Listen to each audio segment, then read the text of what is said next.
இந்த வீடியோல ஆட்டோ விகோ அப்படிங்கிற ஒரு கம்பெனியோட ஜிபிஎஸ் பைக்குக்கு ஃபிட் பண்றதுக்காக புதுசா நாம வாங்கியிருந்தோம்.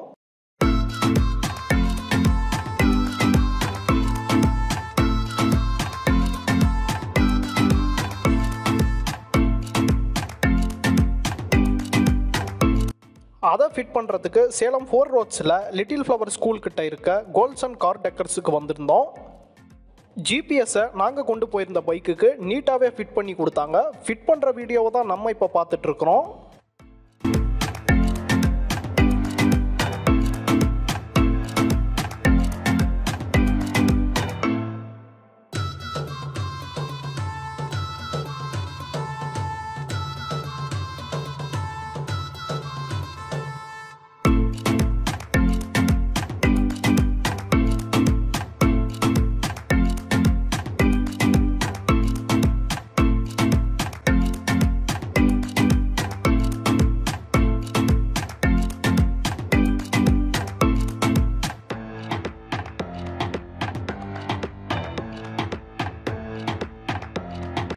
ஃபிட் பண்ணி முடிச்சதுக்கப்புறம் நம்ம ஆப்பில் அது நல்லா ஒர்க் ஆகுதா அப்படிங்கிறத அங்கேயே செக் பண்ணி பார்த்தோம்.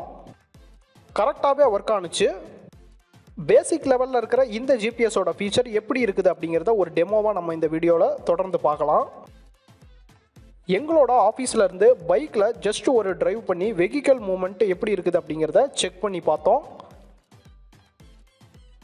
அண்ட் இப்போ ஆப்பில் இருக்கிற மற்ற ஃபீச்சர்ஸ் எல்லாம் எப்படி இருக்குது அப்படிங்கிறத நம்ம தெளிவாக தெரிஞ்சுக்கலாம் வாங்க. ஸோ இப்போ ஆட்டோ விகோவோட ஜிபிஎஸோட நான் டெமோ உங்களுக்கு கொடுக்குறேன். ஸோ இக்னிஷன் ஆன் பண்ண உடனே உங்களுக்கு அந்த நோட்டிஃபிகேஷன் இக்னிஷன் ஆன் அப்படிங்கிற நோட்டிஃபிகேஷன் வாய்ஸ் நோட்டிஃபிகேஷனே வரும். ஸோ வெஹிக்கிள் நம்பர் சொல்லி இக்னிஷன் ஆன் அப்படிங்கிற நோட்டிஃபிகேஷனோடய வரும். ஸோ இதில் பார்த்தீங்கன்னா லைவாக ட்ராக் ஆகிட்டு இருக்கும் உங்களுக்கு வெஹிக்கிள் எவ்வளோ கிலோமீட்டரில் ரன் ஆகிட்டு இருக்குது அப்படிங்கிறது. ஸோ அதை கிளிக் பண்ணிங்கன்னா இப்போ லைவ் ட்ராக்கிங் பண்ணலாம். இப்போ லைவாக அவங்க எங்கே பைக் போயிட்டுருக்கு அப்படிங்கிற ட்ராக் பண்ண முடியும். ஸோ இதில் பார்த்தீங்கன்னா எவ்வளோ கிலோமீட்டர் வேகத்தில் போகிறாங்க அப்படிங்கிற எல்லா டீட்டெயில்ஸும் இதில் வரும். ஹிஸ்ட்ரி போனீங்க அப்படின்னா ஹிஸ்ட்ரியில் நீங்கள் செக் பண்ணிக்கலாம். ஸோ இப்போ லைவில் இருக்கிறதுனால உங்களுக்கு ஹிஸ்ட்ரி செக் பண்ண முடியல. லைவ் முடிஞ்ச வாட்டி ஹிஸ்ட்ரி செக் பண்ணிக்கலாம். இப்போ மேப்பில் அவங்க எங்கே இருக்காங்க அப்படிங்கிறது உங்களுக்கு செக் பண்ணிக்க முடியும். டர்ன் பை டர்ன் அவங்க நேவிகேஷன் வந்து காட்டிகிட்டு இருக்கும். ஸோ உங்களுக்கு இங்கே அந்த பெல் ஐக்கான் கிளிக் பண்ணிங்கன்னா உங்களுக்கு நோட்டிஃபிகேஷன் வந்தது எல்லாமே என்ன டைம் முதல் கொண்டு என்ன வந்ததுன்னு தெரியும். ஸோ பவர் ஆன் ஆனதுலேருந்து இக்னிஷன் ஆன் ஆனதுலேருந்து ஸோ வெஹிக்கிள் பார்க் பண்ணதுலேருந்து எந்த டைம் பார்க் பண்ணிங்க எவ்வளோ நேரம் பார்க் பண்ணியிருக்கீங்க ஸோ இது எல்லா நோட்டிஃபிகேஷனும் உங்களுக்கு வந்துடும். இதில் பார்த்தீங்கன்னா நான் ரீசெண்ட் நோட்டிஃபிகேஷன்ஸ் எல்லாமே இதில் இருக்குது. அட்ரஸ் லொக்கேஷனோட அட்ரஸ் முதல் கொண்டு வந்துடும் உங்களுக்கு. ஸோ இந்த ஹிஸ்ட்ரியில் பார்த்தீங்கன்னா உங்களுக்கு டுடே எஸ்டர்டே பாஸ்ட் 7 days இல்லை நீங்கள் கஸ்டமைஸாக வந்து டே செலக்ட் பண்ணிக்கலாம். ஸோ எஸ்டர்டே அப்படின்னு வச்சிங்கன்னா ஸோ எஸ்டர்டே வந்து என்னோடய மேக்ஸிமம் ஸ்பீடு ஆவரேஜ் ஸ்பீடு நான் எவ்வளோ தூரம் போயிருக்கேன் ஸோ இது எல்லாமே லொக்கேஷன் காட்டுது. ஸ்டார்டிங் பாயிண்ட் எது எண்டிங் பாயிண்ட் எது ஸோ எல்லாமே காமிச்சிடும். இதே பாஸ்ட் 7 days கொடுத்தீங்கன்னா ஸோ ஓவரால் நீங்கள் இந்த வீக்கில் எங்கெங்கே போனீங்க எவ்வளோ தூரம் போனீங்க அது எல்லாமே இதில் பார்த்துக்கலாம். ஸோ இங்கே ப்ளேபேக்னு காட்டுறது அதோட கிலோமீட்டர் ரேஞ்சஸ். ஸோ நீங்கள் இவ்வளோ நாள் ஒரு வாரத்தில் எத்தனை கிலோமீட்டர் போயிருக்கீங்க அப்படிங்கிறத காட்டும்.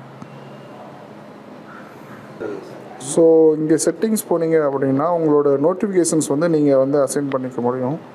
ஸோ காராக இருந்ததுன்னா ignition on off.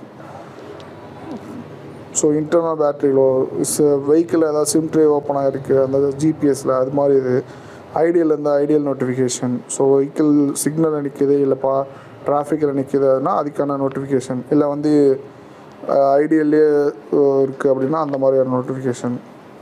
So vehicle செட்டிங்ஸ்குள்ளே போனீங்கன்னா உங்களோட வெஹிக்கிளோட நேமு வெஹிக்கிள் எவ்வளோ நேரம் பார்க்கிங்கில் இருக்கலாம். பார்க்கிங் 30 நிமிஷத்துக்கு மேலே போனால் உங்களுக்கு அலர்ட் அடிக்கணும். ஐடியல் 30 நிமிஷத்துக்கு மேலே போனால் அலர்ட் ஆகும். ஸ்பீட் லிமிட் அதே மாதிரி செட் பண்ணிக்கலாம். நான் ஆவரேஜாக 80 கிலோமீட்டர் வச்சுக்கிறேன். நீங்கள் வெஹிக்கிளுக்கு தகுந்த மாதிரி வச்சுக்கலாம். ஸோ மைலேஜ் நீங்கள் அக்செப்ட் பண்ணுறீங்க எவ்வளோ மைலேஜ் வேணும் உங்கள் வெஹிக்கிள் 20, 25, 30, 35 ஸோ அந்த மாதிரி உங்களுக்கு எந்த ரேஞ்ச் வேணுமோ அதையும் நீங்கள் செட் பண்ணிக்கலாம். அப்டேட் கொடுத்துக்கிட்டிங்கன்னா இங்கே அப்டேட் ஆகிரும் வெஹிக்கிள் செட்டிங்ஸில். ஸோ இதில் வந்து ப்ரொஃபைலில் போயிருந்தீங்கன்னா உங்கள் name mail ID mobile number address pin code so இந்த மாதிரி பாஸ்வேர்ட் சேஞ்ச் பண்ணுறது இது எல்லாமே இதில் கொடுத்துக்கலாம். தென் இதில் வந்து மல்டிபிள் டிவைசஸ் ஒரு ஆட் பண்ணிக்கலாம். ஸோ அந்த ஜிபிஎஸ்ஸோட பார்கோடை ஸ்கேன் பண்ணுறது மூலிமா அது நீங்கள் மல்டிபிள் எல்லா டிவைஸும் இருக்கிறீங்களா எல்லா டிவைஸும் நீங்கள் வந்து ஆட் பண்ணிக்கலாம். ஸோ நீங்கள் வந்து ஒரு டிரான்ஸ்போர்ட் கம்பெனி வச்சுருக்கீங்க, உங்கள்கிட்ட ஒரு 10 or more வெஹிக்கிள்ஸ் இருக்குது அப்படின்னா 10 or more ஒரே லாகினில் வந்து உங்கள் 10 வெஹிக்கிளும் எந்தெந்த வெஹிக்கிள் மூவ் ஆகிட்டு இருக்குது, எந்தெந்த வெஹிக்கிள் இப்போ பார்க்கிங்கில் இருக்குது, எந்தெந்த வெஹிக்கிள் இப்போ வந்து ஐடியலாக இருக்குது, ஸோ இன்ஆக்டிவாக எவ்வளோ வெயிட் இருக்குது, இதில் அந்த signal coverage out of coverage எவ்வளோ போயிருக்கு, ஸோ இது எல்லாமே நீங்கள் இந்த ஒரே இதில் வந்து மல்டிபிள் வெஹிக்கிளும் பார்த்துக்க முடியும். ஸோ ஒரே லாகினில் வந்து உங்களுக்கு மோர் தென் 10 வெஹிக்கிள் வரைக்கும் ஆட் பண்ணிக்க முடியும். ஸோ லைவ் லொக்கேஷனில் இப்போ பைக்கு எனக்கு இங்கே ரீச் ஆகிடுச்சு. இந்த ஆட்டோ விகோ ஜிபிஎஸ்ஸை நீங்கள் வாங்கணும் அப்படின்னு நினச்சிங்கன்னா நம்ம சேலத்தில் 4 roadsல இருக்கிற கோல்சன் கார் டெக்கர்ஸ்லேயே காண்டாக்ட் பண்ணி ஜிபிஎஸ்ஸை வாங்கிக்கலாம். போத் கார் அண்ட் பைக்குக்கு ரெண்டுத்துக்குமே இந்த ஜிபிஎஸ்ஸை நீங்கள் யூஸ் பண்ணிக்கலாம். இது பேசிக் லெவலில் இருக்கிற ஒரு ஜிபிஎஸ். இன்னும் அட்வான்ஸ் ஃபீச்சரில் இருக்கக்கூடிய ஜிபிஎஸும் நம்ம சேலுக்கு கூடிய சீக்கிரம் கொண்டு வர போகிறோம். ஜிபிஎஸ் பற்றினா வேறு ஏதாவது சந்தேகங்கள் உங்களுக்கு இருக்குதுன்னா எங்களையே நீங்கள் காண்டாக்ட் பண்ணுங்கள்.